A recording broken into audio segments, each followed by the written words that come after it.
I don't know much. I don't know really anything about fashion, but I love female beauty, of course. But you don't see any of it on the catwalk now. Exactly. In fact, you see the opposite. You see the opposite. You see manufactured ugliness. Gay men turning women into the demons they see themselves as. You see gay. Look at the most celebrated woman on the stage at the moment is the Gorgon opposite Ariana Grande, whose name I forget now. This Nosferatu, like black Nosferatu, who seems to be sucking the life force out of poor Ariana, who's I think going to die within the next few weeks. If you've seen that singer's physique lately, she's sort of. But this appalling apparition, Cynthia or something, I think. Of course, she's called Cynthia. With these claws, and you look at the silhouette and you're like, that's literally Nosferatu. It's literally Nosferatu. And I know a gay man did that. And of course, a gay man then put her on stage in Jesus Christ Superstar as our Lord. Did you know that? No. You've seen the person I'm talking about, right? No. Okay. Well, you'll Google it later. But it's this spindly, it's just straight up goblin looking black woman. Like, and I'm not trying to have like a Roseanne moment, although she was right, whatever. But this woman is like ugly by any racial stage, just monstrous looking, right? Just what our mothers might have called deeply unfortunate, right? Yeah. Practically circus level. And of course, she's the heroine of the $1 billion franchise now, Wicked, and she's on stage as Jesus. Which so it's an act of hostility, is what you're saying. Exactly. And so these gay men who feel the will of Gorgoroth inside them is like, do it, and who go turn these women into the demons they see inside themselves, the demons they see acting on this them. Is a lot deeper than I expected when I texted you to have this conversation. It's more than you would imagine from a guy wearing this t-shirt. No, it's not actually. And by the way, can I say one thing that's bothered me for years?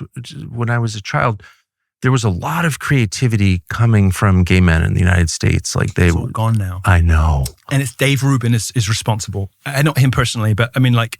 But do you know what I'm talking about? I mean, of course. And why? Because a lot of free thinking, and I was related to one of them, and I spent a lot of time in my house, lived in my house when I was a kid, and gay died of AIDS, and had a lot of problems. But I will say, creative, free thinking, like truly free thinking. Gore Vidal was like the archetype. This is Burkean. There are no Gore Vidals in gay world that I'm aware of. They're all like conformists and supporting the man. Like what? Well, the only ones these days are ex-gay. But do you know what I'm talking about? Yes, and it's Burkean. It's because creativity arises out of order. There has to be limits. And if homosexuality is not proscribed as wretched and kept at the fringes where it belongs, creativity dies. And what do you get? Because you don't have those people playing with the limits. You don't have the taboo breakers. You don't have the artists, the creatives living at the limits of society. They're brought instead. And I think the gay community such as this is one of the least creative, most conformist elements of our society. I never thought I would say that. They become the enforcers, just like... They're the enforcers. They're the Praetorian Guard for Apple and Microsoft. Like, what the hell? Just like the white women of folklore who, are responsible for all evil, but they become like turbocharged Karens, and it's the white women who welcome in the white single moms typically, but single moms generally, I think, who bring in a drag queen story hour. Because there's no gay people like banging down the door. That's right. There's no gay people so like, true. Excuse me, can I come read your kids? Do you mind? Can I come read stories to your kids? Like, no, they're not. They're not. But there are demons out there who will come do it if you invite them. Because what do you have to do with demons? Open a portal, open a doorway, So yes, I do. These women open the doorway and in comes... 3 little pigs. But the gays now have taken this role. They've taken the mantle over from what we used to. We used to say, didn't we? We used to say white single moms are the root of all evil, like as kind of half joking because of all the crazy stuff they support. But now it's homosexuals. I have to be honest with you. I bear some responsibility for this because it was me 10 years ago mainstreaming homosexuality into the Republican Party is the great regret of my life, more so than anything I've done to my own soul, which is a lot. It's the great regret of my life because it has given rise to horrors I never imagined. I mean, say Lenin said, all revolutionaries come to hate their children. Well, the gay horrors that I've given birth to, Lady Margaret, Nick Fuentes, I mean, they keep me up at night. Why'd you mention Dave Rubin? What's his role? Well, because he is at the vanguard, along with another of other gays in public life, of introducing children into the equation. Because it's when you do what I did, which is like, gays just like everyone else, you be a normal gay. I remember, and this is the thing I regret more than anything else in the world. There's a video of Ross Matthews in 2017 on Twitter saying, "So I came home and landscapers have been in. We're getting more citrus. You can never have too much citrus." And people were asking me, "Ross, what do you think about this Milo guy?" And I'm like, Milo, how low can you go? I don't know who this person is, but I read it. And he says, "I'm getting letters." This Milo guy, he's resigning from Breitbart or something. And he says, "I'm getting letters from people who say, you make it okay that I have a gay son because if he grows up, he doesn't have to be like Ross Matthews." And I was like, no, they should be like Ross Matthews. They should be like Ross Matthews. They shouldn't be like Dave Rubin, like you might not even know unless you watched him for a little bit, because this domesticity of homosexuals has killed all the things that were good about gays that made them like tolerable, and instead has given them this grotesque parody, this simulacrum of domesticity, which has of course in their never-ending hunger expanded to include babies. And now we have the Buttigieg couple buying black children. I thought you weren't allowed to buy people. I thought. Oh no, you can if you're homosexual. But I thought it's called adoption or surrogacy or whatever. But you can buy them. I thought it was called slavery. In fact, you have to buy them because it's quite expensive. Some online slave market, or doesn't cover. No. It's the government.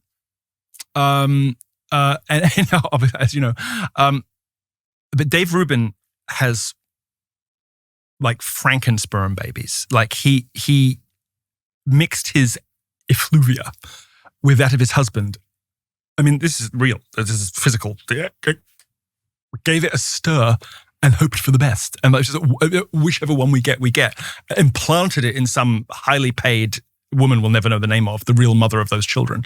He and his catamite are on the internet, with these signs like "it's coming" with these 2 dates, and I'm like, yeah, your damnation. That's the date you're counting down to. The date you're. How is that conservative? Oh, because it's family, you see. Because it's the sleight of hand like that's going on is you're like, well, gays are just like everybody else, so we should behave like everybody else, which means we should have kids. And if we can't physically have kids because our sex is this like demonic, sterile horror show, then we'll buy them and then we'll look like we've got it. I mean, that's how bad it is. That's how bad it is. Well, it's the season to give gifts to those you love, and there's no greater gift than the first gift, the gift of life.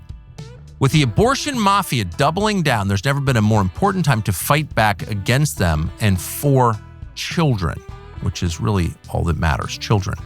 Our friends at Preborn are the ones to go to. They're the ones we trust. We've got a partnership with Preborn, and that partnership helps preserve the joy of life and supports mothers in need, mothers who didn't expect to be pregnant, but who have decided to have that baby.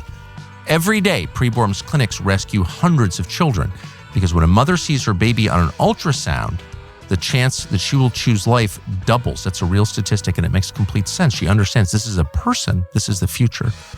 This Christmas, gifts from this show's listeners will be doubled. That means twice as many ultrasounds, twice as many babies saved, twice as many mothers receiving care for up to 2 years, twice as many people entering this world, Americans. We know the people at Preborn, they have our total endorsement. There are a lot of frauds in the charity world. They are not frauds. They're totally real. Their work help heals this country. One ultrasound is just $28. All gifts are tax deductible. Dial pound 250, say the keyword baby, pound 250 baby, or visit preborn.com/Tucker, preborn.com/Tucker. Thanks for watching our YouTube channel. We hope you'll subscribe to it. And by the way, you can hit the little bell on there and get notifications every time we produce a video. We hope you'll do that also.